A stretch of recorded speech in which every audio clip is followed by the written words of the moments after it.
So I've been daily driving the iPhone 17 Pro Max for about a month now, and honestly, this might be the most consistent iPhone I've used in years. It's not trying to reinvent anything, but the refinement this year is kind of next level. But what's actually new, what's improved, and what still feels the same? Let's break it all down. In this video, I'm breaking down what it's actually been like living with the iPhone 17 Pro Max, the design changes, display, camera system, performance, software, and Apple's early steps into AI with Apple Intelligence. We'll go over what's improved, what's surprisingly great, and what still needs work. And I'll tell you right now, it's less about what's new and more about how everything fits together. So here's how this goes.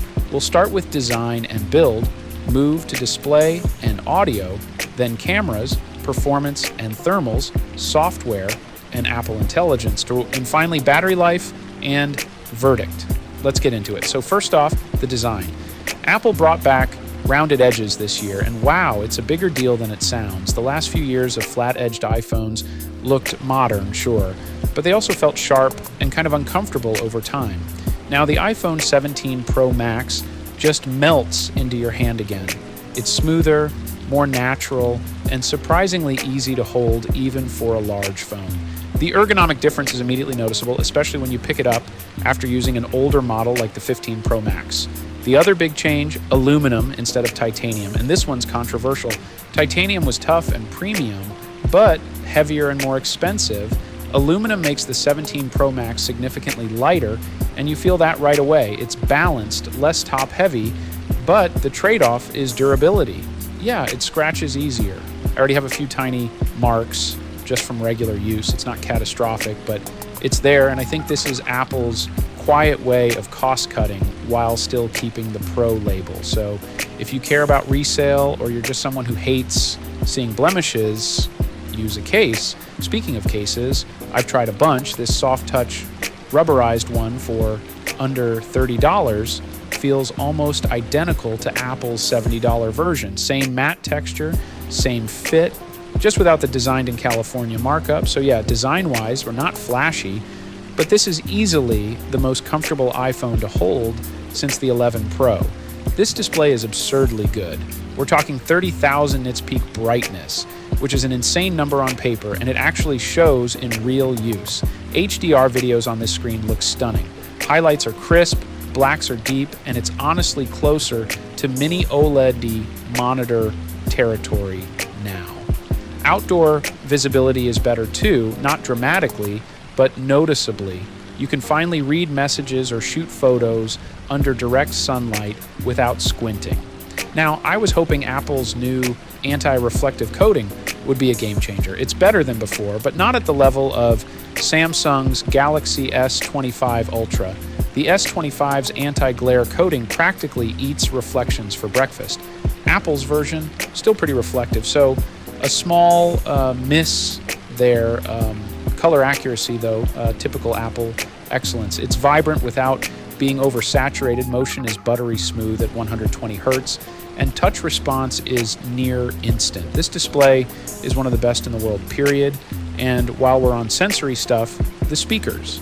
They're slightly louder, slightly fuller, and have more depth. You probably won't notice it right away until you play a track side by side with the 16 Pro Max, then you'll hear it.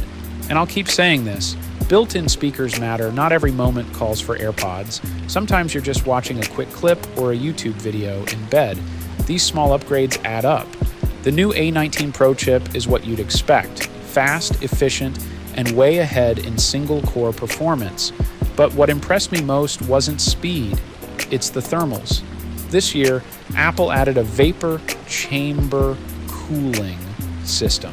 It's the first time we've seen proper thermal management on an iPhone, and it makes a difference. My 16 Pro Max used to heat up easily when gaming or editing 4K video.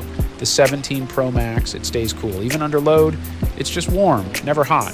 I use this phone heavily in Hawaii, shooting video in 30-degree heat, screen brightness maxed, 5G on all day, and it stayed consistently stable. So Apple's definitely nailed that balance between power and cooling this year. Performance otherwise is what you'd expect. Everything feels instant. App switching, animations, gaming, No lag, no frame drops, just smooth. Battery life has always been one of Apple's strong points, and this year continues that trend. But here's the thing, and it actually gets better over time. The first few days, I thought it was just okay, roughly on par with the 16 Pro Max. But after a couple weeks, once the system optimized background processors, I was ending most days with 40 to 45% battery left. And that's with heavy use: camera, GPS, YouTube, and constant social media scrolling. Charging speed, though, is still classic Apple. 35 watts wired, decent MagSafe, but not fast compared to the rest of the world. Phones from China charge in 20 minutes flat. This one still takes over an hour. I get that Apple prioritizes battery longevity, but I'd love an optional fast mode toggle. Let the user decide. Still, endurance-wise, this phone is a tank. It's reliable, predictable, and doesn't overheat under stress. Okay, let's talk cameras, because this is where Apple tends to either wow people or make them shrug. The front camera got the biggest usability upgrade this year. You can now use the full sensor vertically, and that completely changes the vlogging and FaceTime experience. No more looking slightly off to the side. You're finely centered, and it just feels more natural for vertical content. The video quality itself is classic Apple, crisp, stable, and detailed. But I still think Apple's color science leans too warm and too HDR-ish. Skin tones sometimes pop too much, and highlights can look artificial in bright light. My advice? If you care about color accuracy or film content on your phone, use the Blackmagic camera app, shoot in log, and color grade it later. It's a small learning curve, but the results are chef's kiss. Now for the rear cameras, triple 48 megapixel sensors. They're great, but not drastically better. Main and ultra-wide are almost identical to last year. The telephoto lens, though, is sharper past 4 times zoom and holds detail better in low light. Dynamic range is excellent, video stabilization is elite as usual, and low light shots are cleaner with less noise. But the upgrade here is more about consistency than raw improvement. Everything just feels slightly more refined, slightly faster, slightly more reliable. And that's kind of the story of this phone, refinement. Let's talk about iOS 26, specifically the new liquid glass design language. When Apple first showed it off, I thought it looked a little ridiculous, overly shiny, maybe even gimmicky. But now that I've lived with it for a few weeks, I actually really like it. Animations have this floaty, futuristic quality. Icons seem to hover, layers slide beneath each other. It gives the UI a sense of depth we've never seen on iOS before, and it runs smooth. No lag, no frame dips, just super polished. Even better, Apple brought this to older phones too, so you don't need the 17 Pro Max to get the experience. As for Apple Intelligence, though, it's not there yet. The features that do exist feel half-baked. You can summarize notes, auto-reply to messages, and use some light contextual actions, but that's about it. Compared to Google's or Samsung's AI integrations, Apple's feels very cautious, almost like a preview rather than a finished feature.